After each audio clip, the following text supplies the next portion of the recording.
Salam sehat sejahtera pemirsa setia Mata Ketiga. Hari ini kita akan bedah sejenak tentang runtuhnya Silicon Valley Bank, sebuah topik yang jarang diulas Mata Ketiga. Namun khusus hari ini, kami mengangkat topik ekonomi ini karena dampaknya terhadap dunia, termasuk perekonomian Indonesia. Baru-baru ini santer diberitakan, bank terbesar ke-16 di Amerika Serikat kolaps. Silicon Valley Bank runtuh pada Jumat 10 Maret 2023 waktu AS akibat krisis modal yang menyebabkan kegagalan terbesar kedua dari sebuah lembaga keuangan dalam sejarah AS. Kebangkrutan Silicon Valley Bank, SVB, disinyalir disebabkan banyaknya penarikan dana yang dilakukan oleh perusahaan startup untuk menjaga likuiditas keuangan perusahaannya. Selain itu, dampak dari pandemi COVID-19 yang melanda 3 tahun sebelumnya dan memanasnya geopolitik antara Rusia dan Ukraina sebagai penyebab naiknya harga barang dan jasa. Kenaikan harga barang dan jasa karena kurangnya pasokan baik dari lokal dan luar negeri mengakibatkan terjadinya inflasi. Guna mengatasi inflasi, setiap negara memiliki kebijakan. Kebijakan tersebut berupa menaikkan suku bunga dengan tujuan mengurangi jumlah uang yang beredar di masyarakat. Penetapan suku bunga yang tinggi dapat mengurangi masyarakat untuk meminjam atau menghabiskan uang secara berlebihan. Selain itu, dapat mengurangi permintaan barang dan jasa sehingga produsen cenderung untuk menurunkan harga. Sebagai informasi, SVB adalah bank yang khusus menyediakan layanan untuk perusahaan teknologi rintisan startup. Bank ini berkantor di pusat Santa Clara, California, Amerika Serikat. Berdiri sekitar tahun 1980, yang pada awal berdiri memiliki usaha pembiayaan real estate. Dikarenakan usaha properti mengalami anjlok pada tahun 1992, SVB beralih pembiayaan pada sektor perusahaan startup pada tahun 2000 sampai dengan kolapsnya SVB. Menurut beberapa sumber, penyebab utama kolaps SVB adalah kebijakan Bank Sentral Amerika Serikat. Federal Reserve telah menaikkan suku bunga dari rekor terendahnya sejak tahun 2022 dalam upayanya untuk menekan inflasi. Hal ini menyebabkan para investor cenderung khawatir mengambil risiko karena suku bunga yang tinggi dan membuat para investor pada perusahaan rintisan teknologi startup sebagai klien utama SVB memilih untuk hengkang dalam upaya menghindari risiko. Silicon Valley Bank, SVB, kini jadi ramai diperbincangkan usai mengalami kolaps atau bangkrut dalam rentang waktu 48 jam dan ditutup operasinya oleh otoritas berwenang Amerika Serikat pada 10 Maret 2023 lalu. Kebangkrutan Silicon Valley Bank disebut berpotensi besar bakal berdampak pada ekosistem perusahaan-perusahaan rintisan, startup, teknologi global. Keruntuhan Silicon Valley Bank dipicu oleh beberapa pihak, yakni bank investasi raksasa Goldman Sachs dan lembaga pemeringkatan Moody's. Pada akhir Februari lalu, petinggi SVB diketahui mendatangi Goldman untuk meminta petunjuk demi menyelesaikan permasalahan rumit yang muncul karena kenaikan suku bunga The Fed. Silicon Valley Bank bangkrut menjadi peristiwa kebangkrutan bank terbesar kedua di Amerika Serikat sejak runtuhnya Bank Washington Mutual saat krisis keuangan 2008. Secara umum, penyebab Silicon Valley Bank bangkrut berkaitan dengan 3 hal berikut, yaitu kebijakan The Fed, Bank Sentral Amerika Serikat, dalam menaikkan suku bunga secara agresif, krisis modal yang dialami Silicon Valley Bank, dan aksi bank run atau penarikan dana besar-besaran dari para nasabah. Pemicu kolapsnya Silicon Valley Bank berawal saat The Fed menaikkan suku bunga secara agresif untuk menanggulangi laju inflasi. Sebagai informasi tambahan, selama masa pandemi, The Fed sempat memberlakukan kebijakan suku bunga 0%. Kebijakan tersebut dapat membuat aktivitas belanja masyarakat meningkat yang menguntungkan para perusahaan, termasuk perusahaan teknologi. Banyak perusahaan teknologi yang akhirnya menyimpan uang di SVB. Aksi tersebut membuat nilai deposito atau simpanan di SVB ikut meningkat. Lantaran punya simpanan yang melimpah, seperti bank-bank lain, SVB akhirnya melakukan investasi besar-besaran, terutama dalam obligasi jangka panjang. Namun, investasi dalam obligasi jangka panjang itu turut menjadi pemicu kebangkrutan Silicon Valley Bank.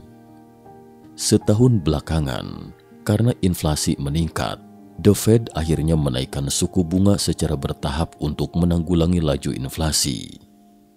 Kenaikan suku bunga itu mengikis harga atau nilai obligasi SVB dan juga bank-bank lain. Pada saat yang sama, ketika suku bunga naik dan membuat aktivitas belanja turun, banyak pemodal Ventura mulai berhenti memberikan pendanaan ke perusahaan teknologi. Akibat dana ketat itu, para perusahaan teknologi pun berbondong-bondong menarik deposito yang tersimpan di SVB untuk membayar biaya operasional. Untuk memenuhi kebutuhan itu, SVB idealnya seharusnya memiliki uang tunai. Namun karena telah digunakan untuk investasi dalam obligasi jangka panjang, SVB tak memiliki cukup banyak uang tunai. Akhirnya mereka mulai menjual obligasi yang dimiliki senilai 21,2 miliar dolar AS atau setara 312,6 triliun rupiah untuk mengatasi krisis modal. Penjualan obligasi itu mengakibatkan kerugian setelah pajak sebesar 1,8 miliar dolar AS atau kira-kira 27,7 triliun rupiah. Untuk menanggulangi kerugian itu, SVB berencana menjual saham baru senilai 2,25 miliar dolar AS atau sekitar 34,7 triliun rupiah. Pada 8 Maret lalu, SVB mengumumkan menjual saham senilai 1,75 miliar dolar AS, sekitar 27 triliun rupiah. Sehari berikutnya, di 9 Maret, SVB meyakinkan nasabah bahwa uang mereka masih aman setelah aksi jual obligasi dan saham untuk meningkatkan modal. Pengumuman dari SVB tersebut menimbulkan kepanikan dan memicu fenomena bank run. Kondisi di mana nasabah menarik uangnya dari bank, dalam hal ini adalah SVB dalam jumlah besar dan cepat. Penarikan dana besar-besaran dari para nasabah itu terjadi dalam kurung waktu 48 jam setelah aksi peningkatan modal diumumkan SVB pada 8 Maret 2023. Perusahaan modal Ventura, Founders Fund milik Peter Thiel, menjadi yang pertama yang menarik portofolio bernilai jutaan dolar AS dari SVB.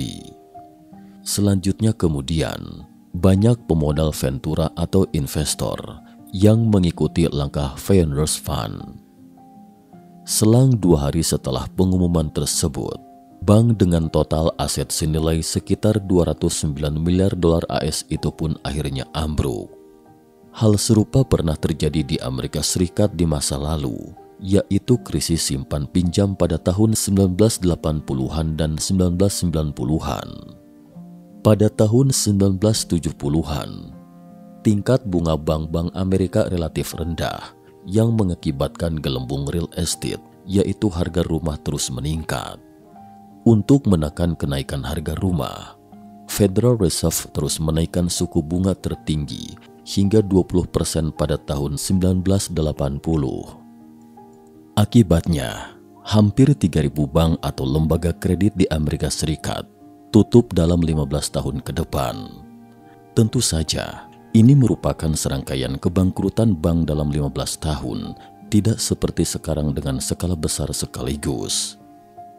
Jadi, dari pengalaman sejarah ini, sebenarnya kita bisa melihat satu hal yang sangat menakutkan, yaitu Federal Reserve seakan hanya ingin menekan harga saja, tidak peduli dengan kebangkrutan bank. Bangkrutnya beberapa bank seolah-olah adalah hal yang biasa bagi The Fed. Bayangkan saja, sekitar 3.000 bank kolaps, The Fed tetap tidak peduli. Sehingga orang-orang sangat khawatir Fed akan melakukan hal yang sama kali ini. Artinya bangkrut atau tidaknya bank, The Fed tetap akan menaikkan suku bunga.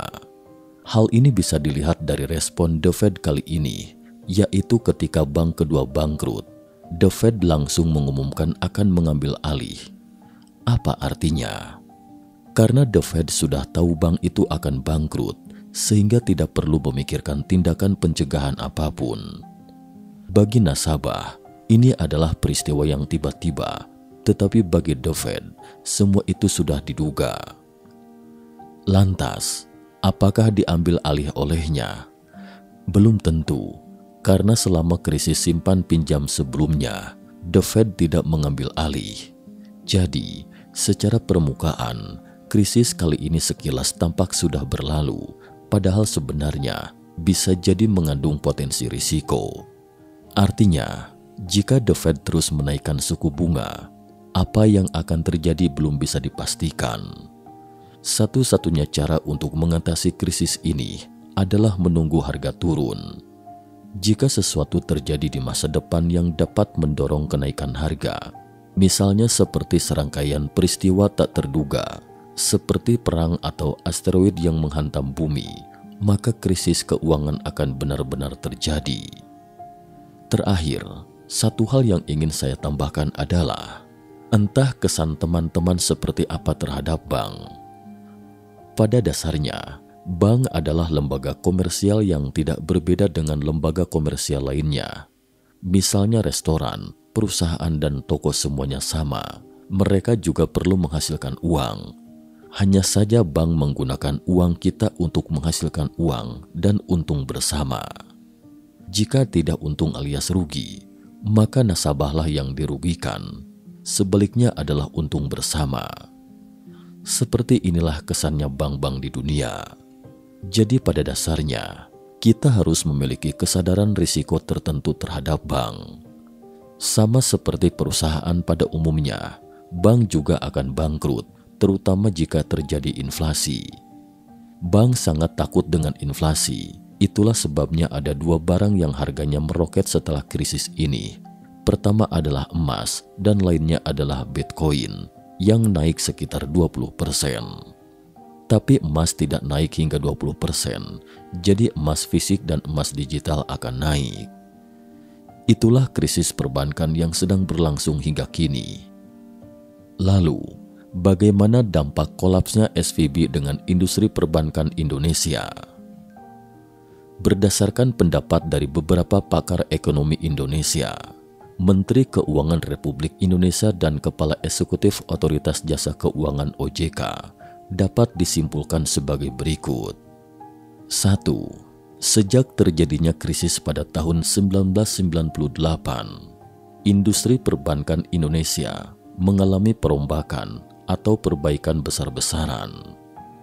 Sistem perbankan di Indonesia menjadi kuat, resilient, dan stabil. Hal ini tercermin dari kinerja perbankan di Indonesia terjaga dengan baik dan tumbuh positif di tengah tekanan ekonomi baik domestik maupun global. 2. Perbankan di Indonesia tidak memiliki hubungan langsung sebagai pemegang investasi atau hubungan bisnis langsung dengan SVB. Klien SVB sebagian besar adalah perusahaan rintisan teknologi startup. 3. Likuiditas rata-rata perbankan di Indonesia sangat baik. Pada September 2022, rasio alat likuid terhadap dana pihak ketiga, AL atau DPK, masih tinggi mencapai 27,35%. Aset perbankan juga terjaga pada komposisi yang proporsional dengan komposisi dana pihak ketiga didominasi oleh current account and saving account atau dana murah yang semakin meningkat sehingga tidak sensitif terhadap pergerakan suku bunga. Hasil pemantauan perkembangan indikator terkait kondisi perekonomian dan keuangan, baik domestik, regional maupun global, sesuai laporan ekonomi dan keuangan untuk periode 6 sampai dengan 12 Februari 2023 yang dibuat Kepala Badan Kebijakan Fiskal, Kementerian Keuangan dapat disampaikan indeks saham di Amerika Serikat, Eropa, dan Asia mayoritas bergerak melemah. Dari perekonomian global, perkembangan pertumbuhan ekonomi tahun 2022 bervariasi di berbagai negara dengan berbagai risiko yang masih harus diwaspadai. Dari dalam negeri, perekonomian domestik melanjutkan tren penguatan yang tercermin dari sejumlah indikator konsumsi masyarakat yang tetap positif.